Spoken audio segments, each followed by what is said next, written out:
Hey everyone, it's Mike here from Orderflows and welcome back to my channel. I'm glad you could join me for today's video. We're going to be talking about sort of the concept of trap traders, how to identify them, and some of the ways I think people misidentify them.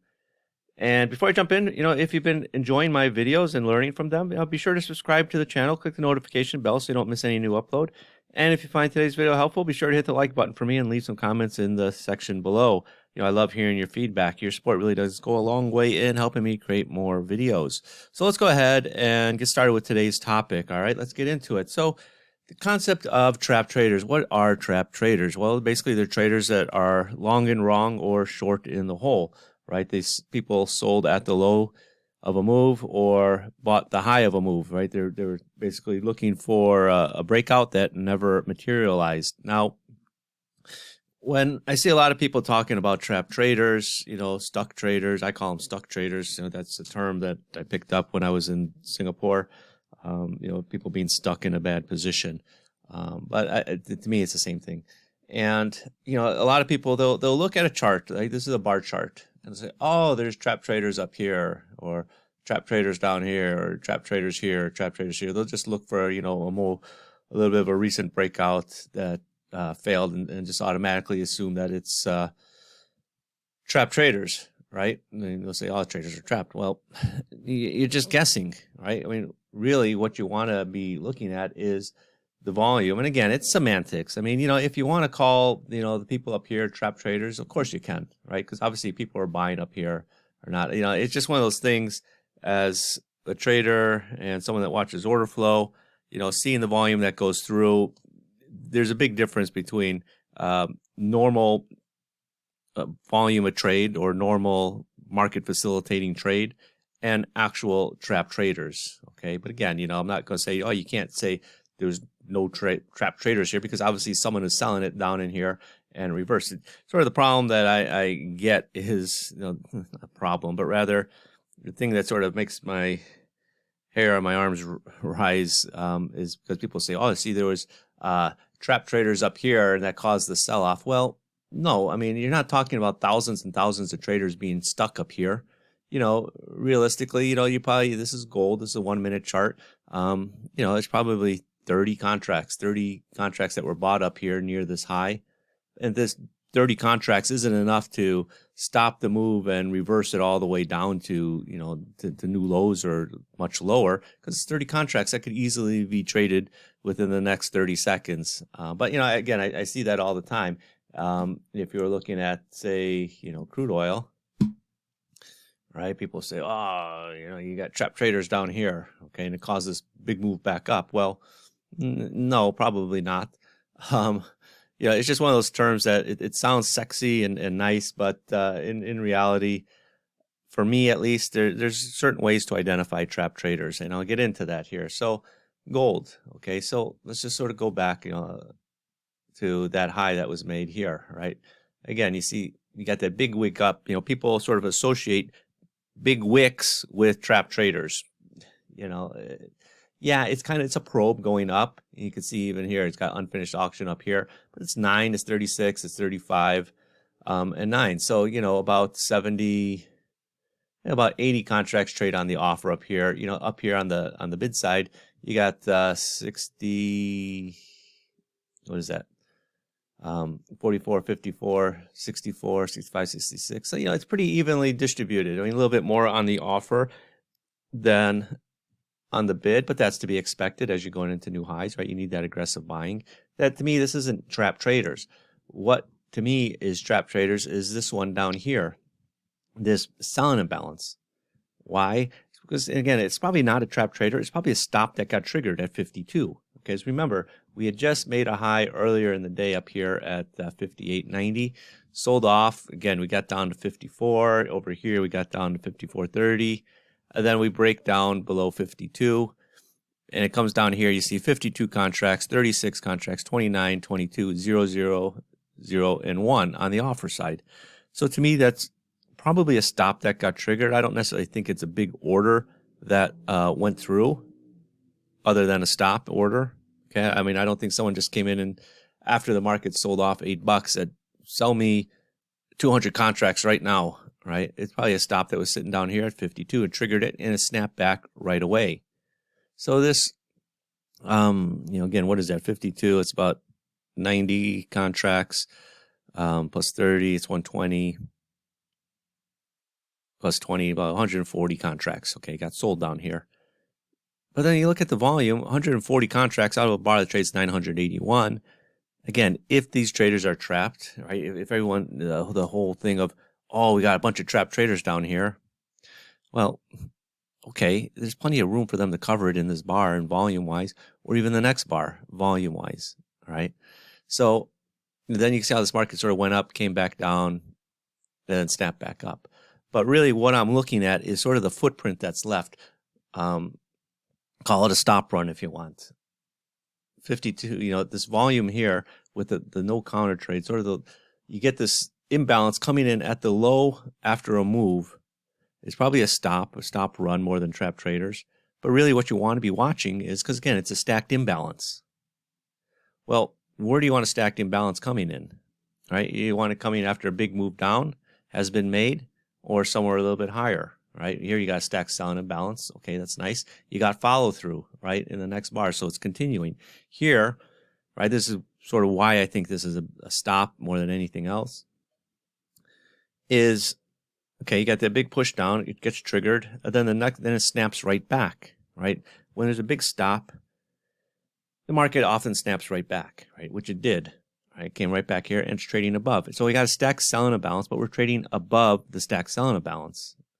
Is that bullish or bearish? Well, it's bullish, right? Even though it's a stacked selling imbalance, and by nature you're thinking a stacked selling imbalance should be bearish, but the fact that we're trading above it actually sort of Uno reverse cards it, if you will, because what's telling you, yeah, you had some traders or a trader that was trapped. Most likely it was just a stop protecting something that got triggered here, and then it snaps back up. So it's rejecting these prices down here. I mean, the buyers down here, the people that were working those bids down here, if they were fresh bids to get long, they're sitting pretty because the market starts rallying back up to 56, right up in here.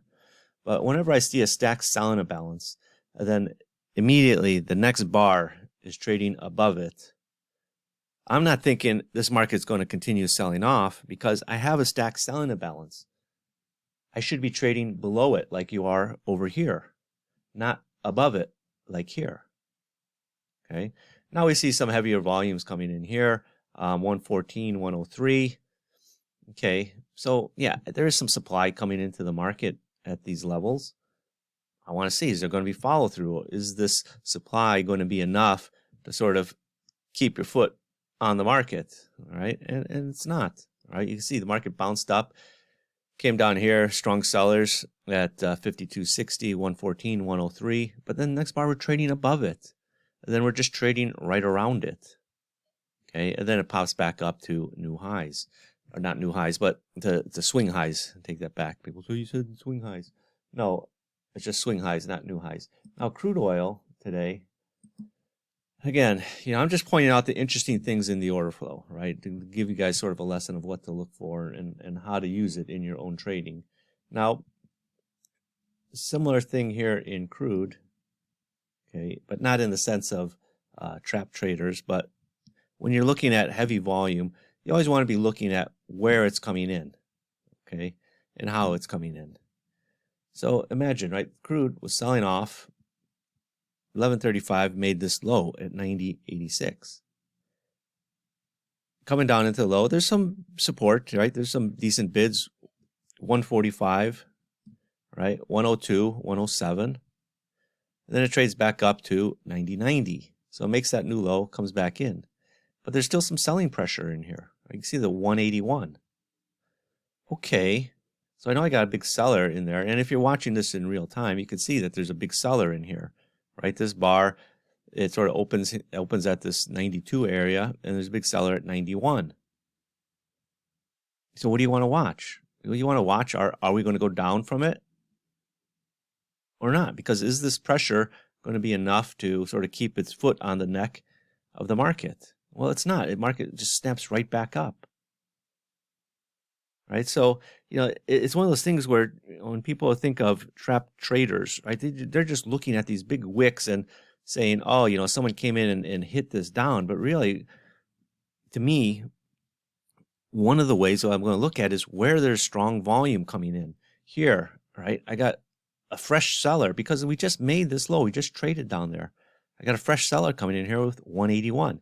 This guy, to me, if you're going to call somebody trapped, unfortunately, when you think of the term trap traders, you're thinking in the smallest sense of day trading activity. But you got to realize not everybody is trading on the same time frame. Not every trader, especially the big traders, trade on the intraday time frame. Meaning they're in and out.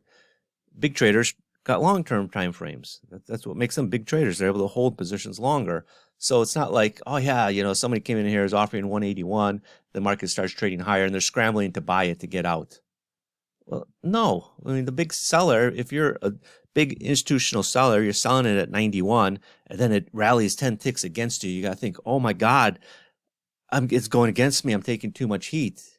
I got to get out. No, that's the wrong mindset to have if you're trying to think as an institutional trader. If you're an institutional trader, you're short at 90.91. You're like, well, if it rally is up $10, okay, then it's considered going against me. This is nothing to a big time, to a big institutional trader. A 10-cent move, 20-cent move, 25-cent move. That's to them, that's noise. Okay, so again, because I know a lot of people, they teach the whole concept of trap traders, thinking, oh yeah, the people are selling here at 181. They see it ticking up, going against them. All of a sudden, they got to get out. No, if it's a big institutional trader, they don't give a shit. It's 10 ticks against them. Okay, but coming back to the concept that I talked about yesterday, previous support or previous resistance becomes support. Look at that. You got that big volume there, right? This is your resistance. Market goes up, comes right back down to that level, and then bounces. Okay. That's why I say, if you have a footprint chart, pay attention to where these areas are coming in, the big volume levels, right? Because it could act as support or resistance. All right. Let's go back here. What was it? I think it was also in crude today. I can remember, right? Here, this 415. Okay, this was about just before 8:40 this morning. Market selling off. Healthy volume on this move down. 1,500, 1,300, 2,500, 1,500. Look at all this negative delta, right? Very strong. Right? The delta, the final delta is closing near our min delta. So, it's pretty strong and it's consistent. The delta volumes are also pretty consistent, minus 28, minus 15, minus 15, minus 28, minus 15, minus 30, minus 16, minus 21. That's strong selling, right? That's a sign of strong selling. I actually have the delta volume threshold changed on this one, but let me change it back to sort of the default. Where is it here? Yeah, it's there. 25 is sort of my normal default. But when you see the delta lighting up magenta like this for consecutive bars, it's a sign of strong selling. Okay, and remember, our high was just made here, right, at 812. Then you're seeing the strong selling coming in, minus 31 delta volume, minus 37, minus 35. Then it gets here, minus magenta, magenta, magenta, magenta, magenta. So it's just selling with impunity. Then it gets down all the way down here to 91.28, right? 415 contracts on the offer trade. How do I know it's on the offer? Because it's on the offer side. People say, well, how do you know that was an offer? Well, it's because the bid side is the left side, the offer side is the right side. Okay, so strong selling all the way down. Finally, you just, maybe this is as low as the guy wants to go. Okay, down to 20.28. Then he's done. And I've talked about this, right? When there's a big order in the market and it's removed, whether it's a big order on the way up or a big order on the way down, once it's finally filled, what do you expect the market to do? Do you expect the market to keep going down if it's a big seller? And once the seller is done, no. It's probably, well, if that seller is removed from the market's probably going to bounce. And it did. It bounced up. And you can see it just right in that bar itself, made that reversal. And it came right down to that level, 91.28. The seller's done. He's not there anymore, right? This is your sort of your last resistance level on the way down, because again, you can see supply coming in on the way down with some decent offers coming in here. You know, this little bunch right here, 108, 124, 153. You know, even a little bit earlier, the 145 in here. You know, sort of these pockets of volume coming in on the offer. And then it gets down here, and the guy is done. Okay, and it's going to be important to watch when the market comes back to it. Is there any more selling there? No, it's gone. It's done. So if that selling is done, then you're going to end up with a bar like this where it comes down, tests that to see if there's any more selling, and there's not. And what happens? The market rallies back up. Okay, so that was that level at 28. Again, then you had that other level. You finally got through, but you don't see big, strong selling coming in here. I mean, now by this point, it's just sort of the market activity. And then again here, the heavy volume, the 181 coming in, right? Market sold off. This is sort of the last of that selling that needs to get done. He's finished his business. Market comes back down to that level. Test it. Any more selling to do? Nope. Okay. Market rallies up to here, right? Then it came back down to new lows. But at this point, the selling was done. Okay. And again, it's nice to see crude. I'd much rather see crude on lows than on highs. Just as a consumer, you know, I got a Suburban, and the thing drinks gas sometimes, it feels like. But yeah. So anyway, just pay attention to those big volumes and watch. You know, when you see it, mark it, right? On NinjaTrader, hit F6. That will draw your line. F6, draw your line, right? You look under drawing tools right here. F6, horizontal line. But you just got to hit the F6 button, okay? So anyway, guys, that's going to wrap up this video on you know, sort of trap traders and heavy volume and the misconception. I know this video is a little bit all over the place, but anyway, you know, I hope you can take some of what I talked about today and apply it to your own trading. All right, everyone. So I'll catch you guys on the next video. Bye-bye.